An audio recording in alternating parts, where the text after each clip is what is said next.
Hello and welcome to New Filmmakers Los Angeles in partnership with Movie Maker magazine. My name is Danny DeLillo. We're here at the South Park Center and delighted to be joined with Tatiana and Bryerly with their movie Homologies. Let's take a look at the clip.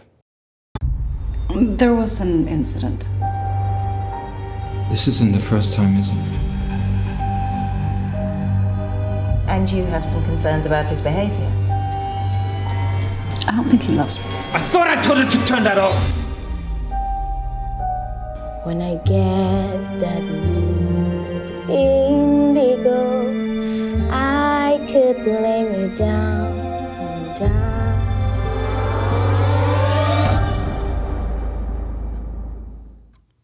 die. Thank you so much for being here. Welcome back, Bryerly. It's really good, and I'm so glad you brought Tatiana as well. Thank you so much for your film. Welcome to the New Filmmakers LA family. It was such a treat having your film yesterday, but for those that haven't seen it, tell us a brief synopsis. Well, thank you so much for having us, first of all. Oh, you're welcome. And, Yeah, we love it here. Oh, you're welcome back with many more movies. I can't wait. This movie, you took us into a world. I can't believe what you gave us, but there are people out here that are dying to see it as well. So tell us a little about the story. Without giving too much away, it's set in the near future, and it's the story of parents that genetically modify their children, enhance their children, at least that's their plan. And now the children are teenagers, and the parents are starting to have some regrets. Yeah. Well, Tatiana, you wrote it, and then you directed it, Bryerly, and together you produced it, taking on a few different roles there as well. I love it when I see a film that I've never seen this idea before, and I was just so sad it ended because I was like, give me more. This was such a great story. Where did the inspiration come for you in creating this film? Well, I've been interested in CRISPR technology, which is essentially the technology in the film. And people hear a lot about AI, but they don't really hear about this. And this is a technology that exists today. Wow. So you could do some of these things today.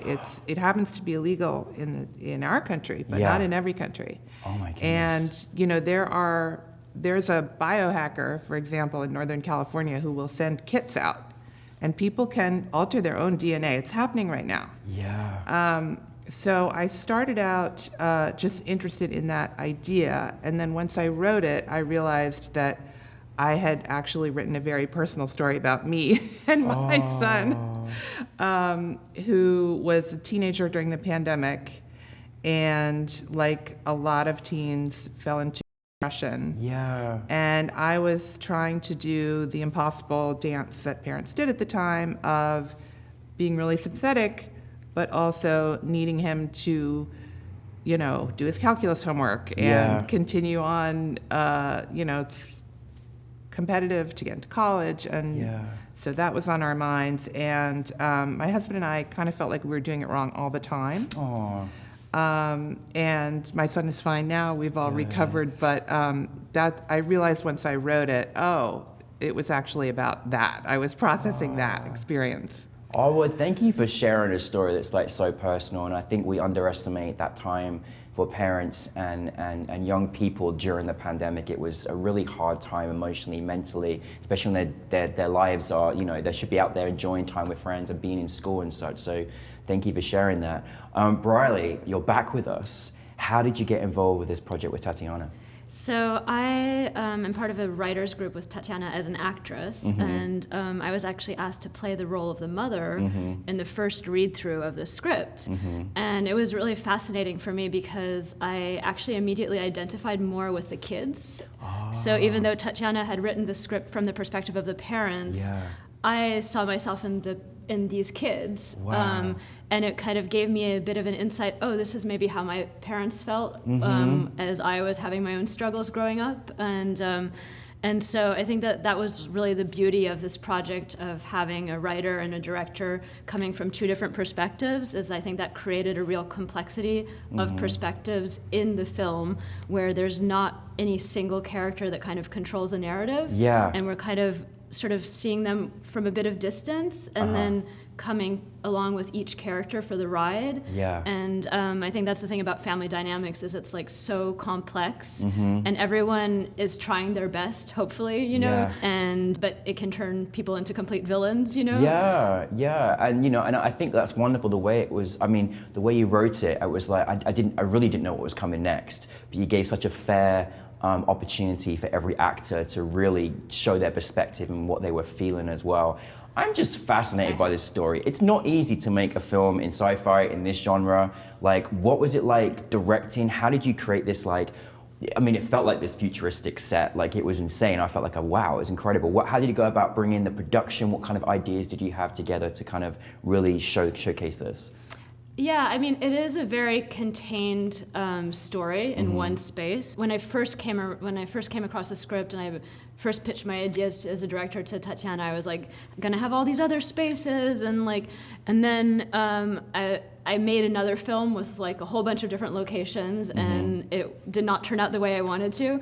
I was like, wow, that's actually sometimes focusing on the essentials is much better. So that was, I was like, actually for my next film, I want to make something that's really contained and in one space, and that challenge of like, how do you tell a story in a compelling way when you only have one space? Yeah. And so I kind of came back to Tatiana with a totally different pitch, and then she's like, oh yes, I like that one.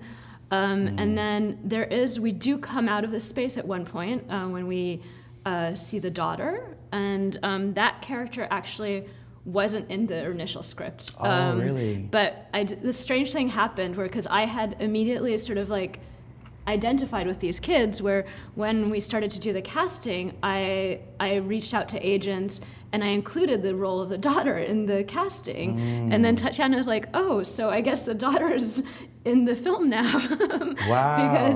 And I was like, oh, I hadn't even realized she had no lines, but I guess now she does have lines. Oh, that's amazing. So you evolved it as you went along. That's kind of fun. Yeah, I mean, it was one of the happy accidents because it really did make it better. Yeah. To have her in it. I can't actually imagine the film without her in it now. Yeah. And then we also discovered when we watched her reel that she was a wonderful singer. And so I had the idea to have her sing in it, which I didn't have before. And I rewrote the script to accommodate that, and we ended up being so happy with it. That's amazing. So we actually, it was really interesting because I think the nice thing too of the collaboration is that, you know, Tatiana took ideas and feedback from, you know, rehearsals and from the cast that we found, and then like translated those into the script. So the script was like really evolving as we were going into production. And then Tatiana was also on set, so it was nice also to have a script be like a living, breathing thing that evolves. I think a film always has to be adapting to it's something that takes on its own life as you find the actors, as you find the locations. There's a lot of happy accidents and unhappy accidents that happen in filmmaking. And so I think the nice thing also was like to have someone there whose like job was to focus on translating these changes to the script and not being like, but this is our script and here we have, you know, but being able to like, okay, let's quickly change the script. And then, so I think it really took on its own life with the cast that we found. And it's also amazing because we were casting for an English-speaking audience in Spain, an English-speaking cast in Spain. And so there's limited options, and then how are we going to find people who could believably seem like a family? And actually, all of these actors in our film, like they're of different nationalities. Tell us where you shot this film as well, because it was pretty special, right? We shot it in Barcelona. How cool is that? Yeah. That's so I was doing my master's in directing in Barcelona. It's much cheaper to film stuff in Spain than in the United States. Thank you, Barcelona. I thought your cast were amazing, and they all gave us so wonderfully their perspective, what they were going through. I can't take away from the fact that this is it's aside from this being this wonderful sci-fi film, this is also serious, because there's so many times where people can go into depression and feel like there's no one hearing them, there's no voice there, and it was so great to see this siblings just kind of hold on to each other, reminding that you're going to be okay. What did you want from the perspective of this story, from the nature of depression and what one goes through? Like, I think you just universally shared something that many people may go through. What did you kind of want your audience would take from your film? I just have to Tatiana? say, I'm so glad you said it that way, because there are times when the brother seems quite cold Yeah. in the way he deals with his sister, Mm-hmm. and the parents are, very flustered. Yeah. In the end, it's sort of the cold, rational person who's the most effective, and all the things that are natural to say Yeah. to someone who's depressed, like, it'll get better, I'm here for you, that are sincere and well-meaning, are often useless. Yeah. And sometimes the person just has to find their own way out. Yeah. I think if they don't do it on their own, they don't feel a sense of control. Yeah. And the sense of control is what enables them to heal. Yeah, absolutely, absolutely. And it was beautiful seeing it, because you can tell there's love there, even though it was a struggle between communication. But obviously the parents love, the child doesn't think at the time, but is trying to figure themselves out, but does genuinely, there is love, connection, but there's a disconnect there. And there was such a beautiful way the parents were like, they were there, but they couldn't go down that rabbit hole there to kind of wait until they came out, but they would be there for them in that time, and it just orchestrated so well.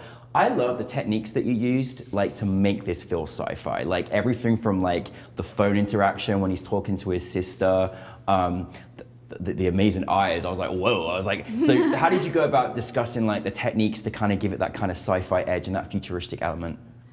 Yeah, so I mean, the eyes was a happy accident as well, because originally the kid was meant to have blue eyes, Yeah. and then we found that actually the rest of the cast all had blue eyes. So it wouldn't have made sense for them to genetically engineer their kid to have blue eyes if they already had all blue eyes. Yeah. So we went for these like really weird green eyes, and we had these like weird contacts that were like, very effective though. yeah, so that he's just wearing these contacts, and it also made the kid be like this, so it kind of gave him that extra like, Yeah. deer in headlights kind of look to him, because he was kind of adjusting to wearing the contacts. He's never worn contacts before. Really? Yeah. It looks so effective. I was like, wow. Like it literally felt like from another universe with those on. It was really, really clever. So it's like very cheap VFX, just put in like fake contacts. See, there you go. It's not as difficult as what you make it out to be. It was so wonderful to see this on the big screen at our festival at New Filmmakers LA. How was that experience for you? Yes, it was wonderful to see it here. I think New Filmmakers LA has like an incredible curation. This is my second time here.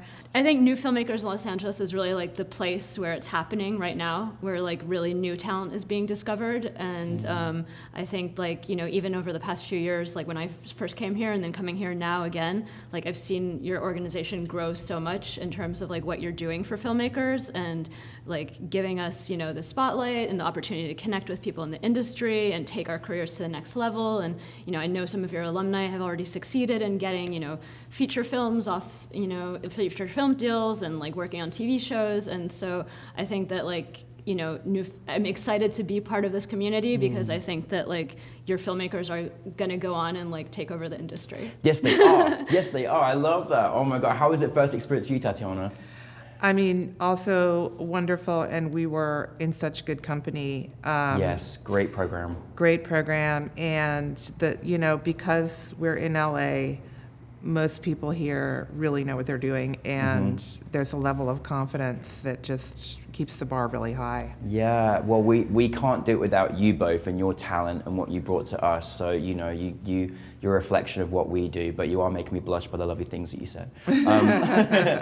What is next for you both together and individually? This is actually the first time I've written anything remotely sci-fi. Whoa. I usually write female-driven period drama. I love politics and spy stories and history. So my other project falls into that category. It's I've adapted a memoir of the assistant to the writer Anais Nin. Oh my goodness. This young girl becomes her apprentice. It's called Apprentice to Venus, and it's her dream job until she finds out that she has to protect Anais's biggest secret, which is that she's a bigamist with a husband in New York and one in LA. Oh, wow. And that's for TV. And then I have another sci-fi short. I love the sci-fi route. It's inspired you, Tatiana. I love Did inspire me. Yeah.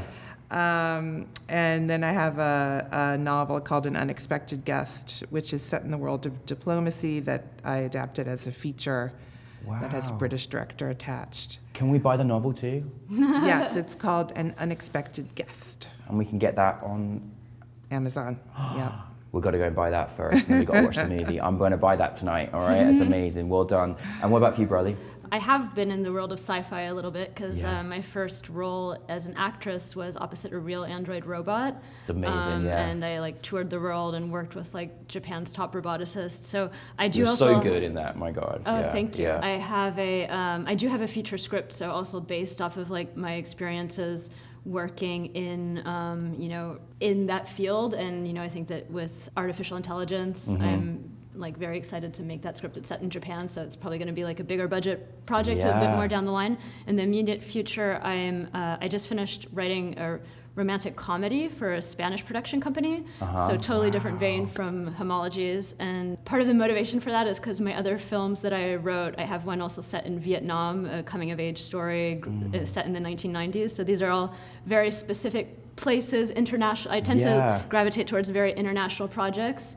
I wanted to do something that's like quite low budget and contained, so that's why I thought romantic comedy, like it's something, I love watching romantic comedies, and it's something that you can make for a relatively affordable budget in Spain Yes. as well. Yeah, I'm just got that to my producer, and we're gonna kind of like start fundraising and Yeah. going out for casting, and so I'm hoping to make my feature directorial debut in the next year. Yes, amazing. And Congrats. That's a lot thank of you. amazing global work you're doing there, Bryerly. My goodness, that's phenomenal. Thank you. So it would be great to see like what life Homologies could take on to beyond this short. Yeah. And then also like it kind of really made me feel like I would love to work in television and just like taking writers' work and like that my role to be specifically like 100% directing. Amazing. Oh my goodness, both of you. I'm like, I should have wrote all that down because you guys are going to be busy. But listen, it's such a pleasure to have you part of the New Filmmakers LA family, and I can't wait to whichever universe you take us to next. But just a final question for filmmakers out there who have been inspired by this interview as much as I have. Is there any piece of advice that you go by in your creative elements that you could share with our audience to support them on their journeys? We'll start with you, Tatiana. Well, I want to thank Bryerly for saying how nice it is to have the writer on set. Yeah. Because not all directors have that attitude, and I can understand why, but we just want to be useful. Yeah. I think it would be great if we could, not be more collegial and not just have these strict categories. Yeah. Because filmmaking is, for every project you form a family, and it is collaborative. And the beauty of independent filmmaking is, there's no money to be a diva. Like, Yeah. everyone just has to pitch in. It's long hours and it's a lot of work, but I think it's worth it because it has certain charms and benefits Yes. that you don't necessarily get in the studio system or with streamers. And so I would just say, go out and do it. Do the guerrilla filmmaking. I wish I'd done more of it earlier. Don't worry, you've got many more amazing projects to come, but that's really great advice. Thank you very much. What about you, Bryerly? I mean, yes, it's definitely a very like hard career to be in film. So I think that you have to find the part of filmmaking that really gets you passionate and out of bed in the morning. Like I've had the pleasure of like experimenting with many different things. I've done acting, producing, directing, writing, and directing is something I'm so passionate about, and that brings also these other elements. I can draw on them, but it's on the one hand, if you're starting out, it's great to like get experience doing all sorts of different things, and then find the thing that like really satisfies your soul. And Yes. and then also like I think the other thing is about external validation, that you're not always going to get it. And it's totally out of your control. You can make an amazing film, and then that might not be the trend of the year or whatever. And or you can make a not so great film, but that's like sort of what's in the zeitgeist. And so it's kind of like you can't control when you're going to succeed, but what you can control is actually what you make and how much you believe in that. I think that's like what's in our control, is like to continue doing work that you're really proud of and not like slacking on yourself, just like really holding yourself accountable to, because it's also inspiring when you see all these other films and you're like, wow, there's so talented people out there. They're working so hard. And you're like, okay, well, I'm going to keep working really hard too. Well, you both worked really hard on Homologies, and I'm really excited for where you're going to take us. But thank you so much for bringing this film to the film festival. Thank you so much for all your cast and crew and everybody involved in this project. And yeah, welcome back to the New Filmmakers LA family. We need more of your films. Just keep driving towards us. All right, we aim to please. We love having here. Tatiana and Bryerly with Homologies, thank you very much. Thank you.